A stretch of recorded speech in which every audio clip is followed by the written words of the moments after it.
You're listening to the Codependent Millennial Podcast with Sophie Shiloh, episode 31, Your Inner Child.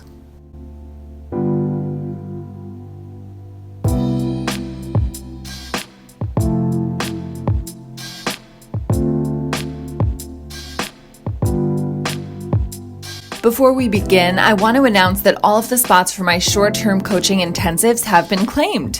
Rather than joining me for a full 6 months of private coaching, these intensives allow you to get hyper-focused coaching with 3 full private sessions with me, including email support between, of course, and a 30-minute follow-up call 60 days after we finish coaching for accountability and further coaching on whatever it is that you're working on. In these intensives, you also get my Codependency Cure Workbook, which is something that you can only get access to by becoming a client of mine. If you've been wanting coaching from me but are not ready to invest in a full 6 months of working with me privately, these intensives are perfect for you. Like I said, all of the spots have already been claimed, but if you want to be first in line if I do decide to open these up again in the future, you can just email me at sophie@codependentmillennial.com and I'll make sure you're on that list. Again, that's Sophie, S-O-P-H-I-E, @codependentmillennial.com. Okay, so let's dive into today's topic, the inner child. I'm so excited to talk to you guys about this today. It's been something that I've been intending to do a podcast on for a long time, but it's been coming up so often lately in private and group coaching that it's just time to talk about it. It is the topic that really hits my clients the hardest when we work on it out of all the topics I teach on. For example, this week, one of the women in my group program said that she was so resistant to doing the inner child worksheets that I assigned, but that once she actually did them, they were so impactful for her and they helped her start to look at things that she's needed to work on her entire life. As usual, the things that we're often the most resistant to are the things that are going to serve us the most deeply when we look at them. Another client this week asked me about how she can effectively apologize to her inner child so that it feels safe and seen and understood. So I will be answering that question later on in this episode as well. And as always, I recommend listening to this episode with your journal and a pen so that you can reflect on what comes up for you and so that you can also answer the questions that I've prepared for you at the end of the episode. So first things first, what is your inner child? What do you really need to know about your inner child? What is the essential information? Your inner child is really just you. It's you at earlier stages in your life. It's your conscious awareness of your thoughts, your feelings, your perceptions, and your experiences from the past. As we age, our younger selves don't just dissolve away. They don't disappear. They stay with us. They continue to communicate with us, to influence us. They teach us. They continue to ask more from us to enhance our experience of life. They deepen our connection with ourselves, and they help us realize our true power. Does this sound dramatic to you? It might be a little bit, but I'm dead serious. Your inner child is the coolest, and we should thank God every single day for this amazing connection that we have and all of the amazing things that it brings to our lives. And of course, I'm going to go into greater detail about this very shortly. If you're listening to this, it's likely that you have codependent tendencies. Of course, it's the Codependent Millennial Podcast. And I want you to know that those codependent tendencies and habits and thought patterns are a part of your experience because of your wounded inner child. Your inner child went through times when they felt unsafe, unloved, uncared for, dismissed, abandoned, or rejected. And so they developed habits and behaviors and ways of thinking that helped them deal with this pain in the moment. Back then, those techniques were helpful. They were genius, you guys. For example, you may have learned early on in childhood to sense when your parents were tense or stressed or unhappy. And you may have learned how to behave in order to try to control their emotions, even though, of course, we know that that's not possible, and to therefore make life more pleasant and less painful for you.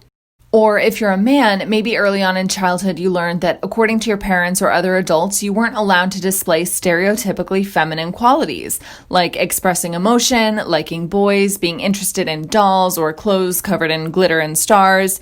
So you gravitated towards the opposite end of the spectrum, becoming a chameleon who is excellent at pretending to love all of the things that your parents perceived as masculine and therefore acceptable for you. Maybe you experienced more advanced levels of trauma that caused your inner child to retreat even more, sometimes dissociating completely or blocking memories that at the time you weren't capable of processing. These ways in which our inner children learned that they were unsafe, unlovable, unacceptable, and unworthy are the ways in which our inner children need to be validated and affirmed and reassured still today. These behaviors that our inner children learned to adopt long ago served us then. They created a sense of safety that our caretakers didn't, but they are holding us back now in so many ways. For example, if we learned how to become expert people pleasers as children, just like those two examples that I gave, we may have escaped punishment from the adults in our lives, but if we continue that people-pleasing behavior into adulthood, we stifle our true selves and we spend so much more time lying to get others to like us than we spend genuinely liking ourselves. Without a healthy, safe inner child, you aren't able to be all that you're here on earth to be. If your inner child doesn't feel safe, taken care of, looked after, and loved, you will notice that you're more reserved, you're more fearful, you're more anxious, you're more judgmental and critical of yourself and others. If your inner child is anticipating punishment or abandonment, it won't let you follow through with whatever it is you're doing. It will sabotage your goals in some way or another. This happens in relationships with others, romantically or platonically, it doesn't matter. This happens in our careers, around our relationships with food and alcohol and money and sex. When our inner child is operating from a survival standpoint, we cannot live our fullest lives. When you care for your inner child, your life opens up. Your capacity to experience joy and delight increases exponentially. You're happier, you're more curious, you laugh more, you're less critical and judgmental, you're less anxious, and you feel more grateful. You're more adventurous, you're more creative, you're less defensive, you're less combative, and less resentful. You are a better, happier version of yourself when you've taken care of your inner child and integrated it into your life rather than leaving it out in the cold. You need to know that your inner child loves you and just wants to feel love and safety and acceptance. You need to know that you always have whatever your inner child needs, always. So you never need anything outside of you to fulfill your inner child's needs and wants and dreams, including words or approval or love or acceptance from anybody else. You need to know that you get to choose whether you ignore and devalue and dismiss your inner child, repeating patterns that may have been traumatic for you in childhood, or whether you choose to validate, respect, and take care of your inner child in all of the ways that it wants and needs and deserves. Sometimes your inner child needs unconditional love. Sometimes it needs adventure. Sometimes it needs food, water, sleep, and warmth. Sometimes it needs safe physical touch. Sometimes it needs encouraging, kind, forgiving words. Sometimes it needs an apology. Sometimes it needs forgiveness. Sometimes it needs to be angry. It needs to be allowed to be angry. Sometimes it needs to act out and to scream and to cry and to release. Sometimes it just needs to laugh.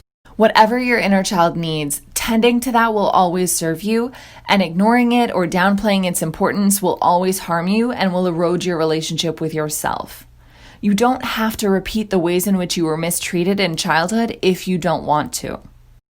The next question, perhaps the most important question, is how can I heal my inner child? How can I work with it? How can I integrate it into my life? What I want to tell you is that you have all the answers within you. Your inner child knows exactly what they need. The way you can care for and integrate your inner child into your life now is by asking yourself the following questions and implementing the answers into your everyday life. Number 1, what's wrong, my love? Number 2, what do you need right now? 3, how are you feeling? 4, how can I be there for you right now? 5, what would make you feel so loved right now? 6, how can I make you feel safe, loved, and important right now? I also encourage you to come up with some of your own questions because as you get to know your inner child in a more intimate way, you'll learn which questions they respond really well to. You'll learn which questions they kind of retreat around. You'll just learn how best to communicate with your inner child. So, of course, as always, make this process your own. Take ownership of this. Answering these questions is important, of course, but implementing them matters even more. You cannot create safety with your inner child if you listen to what it has to say and then ignore it. Your inner child wants to trust you, but you need to earn that trust, especially if you've had kind of a falling out with your inner child, or if you've been ignoring it for years and years and years, or if you just have habitually denied and devalued your own emotions. Like, you have to earn back that trust. So if your inner child tells you that it wants to be angry, don't shame yourself for feeling anger. Don't downplay the anger or make excuses for what your inner child is angry about. If your inner child wants an apology for something, don't shame yourself for wanting that apology. Don't pretend like what happened wasn't a big deal or was all your fault. The more mature, emotionally stable, and unconditionally loving you can be towards your inner child and towards your current self, the safer your inner child will feel, and the less chaos it will create in your emotional body and in your life. Remember, healing the wounds of your inner child takes place when you become a loving, supportive force in your inner child's world. So whenever you have the choice between kindness or cruelty towards yourself, choose kindness. Whenever you have the choice to judge yourself or find compassion, find compassion. Make that choice. Whenever you have the choice to take responsibility for yourself or to shame yourself, blame yourself, take responsibility without shame and blame. Treat your inner child with all of the unconditional love that it has always deserved, even if it didn't always get it in childhood. So I want to touch a little bit on the concept of effectively apologizing to your inner child.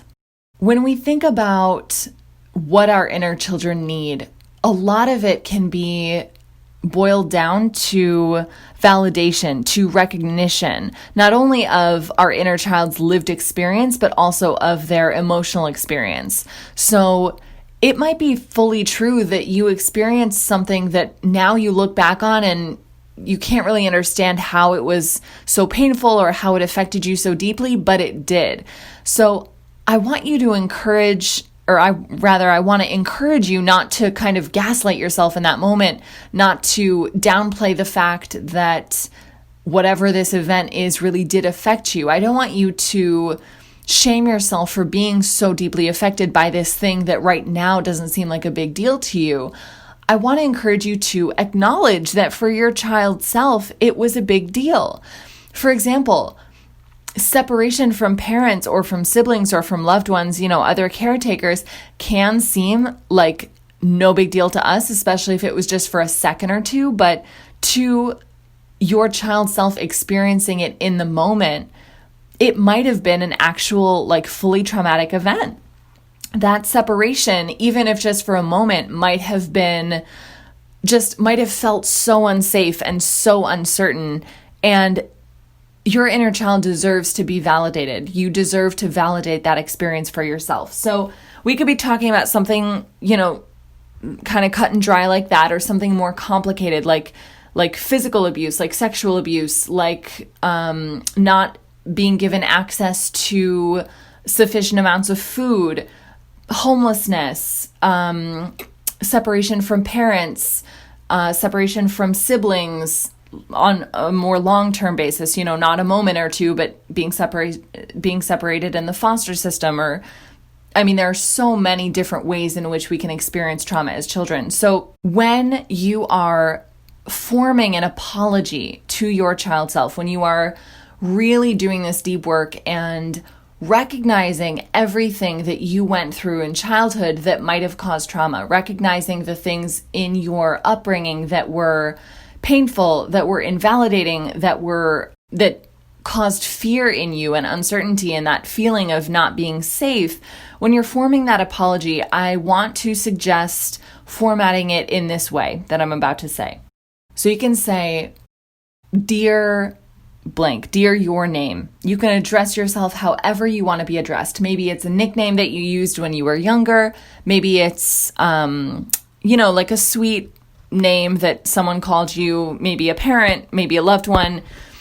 Maybe you were never called sweet names when you were younger and you wanted to always be called this sweet name. Maybe it was sweetheart or darling or beautiful. Whatever it is, address yourself in that way. And you can say, "I'm so sorry that blank happened. I'm so sorry that you were made to experience blank. This thing that happened, blank, was not your fault. I promise you that you did nothing to cause this. This had nothing to do with you.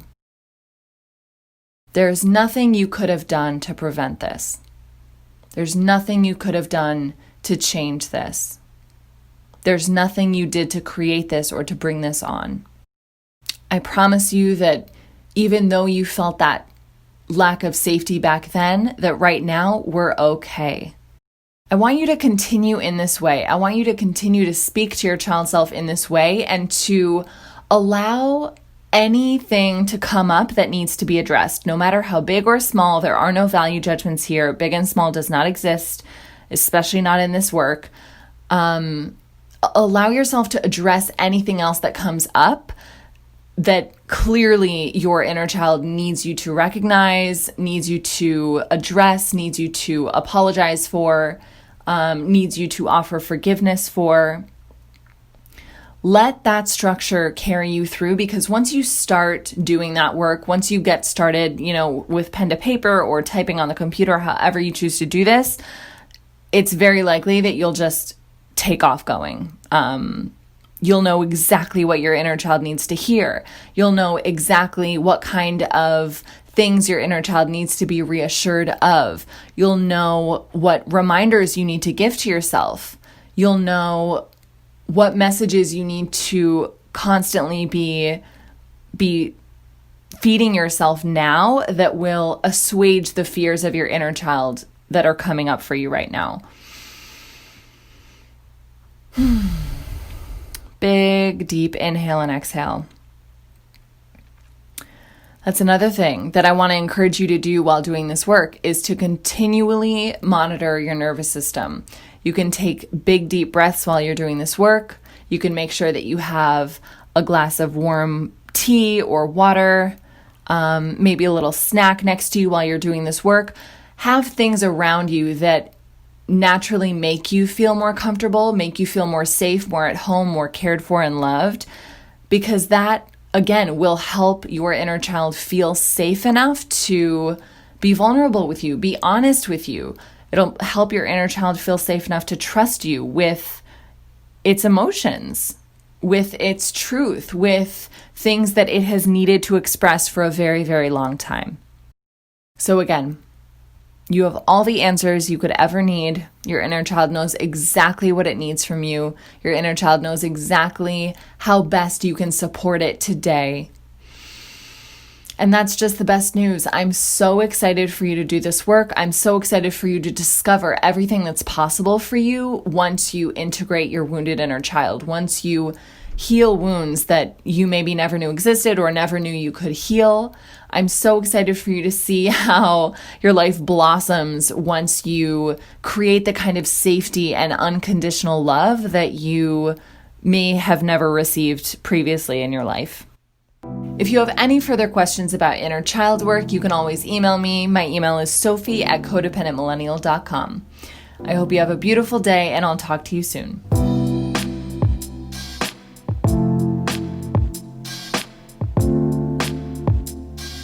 If you liked what you heard in this episode, join me over on Instagram @codependentmillennial for more tips on how to move beyond codependency and build a life you truly love.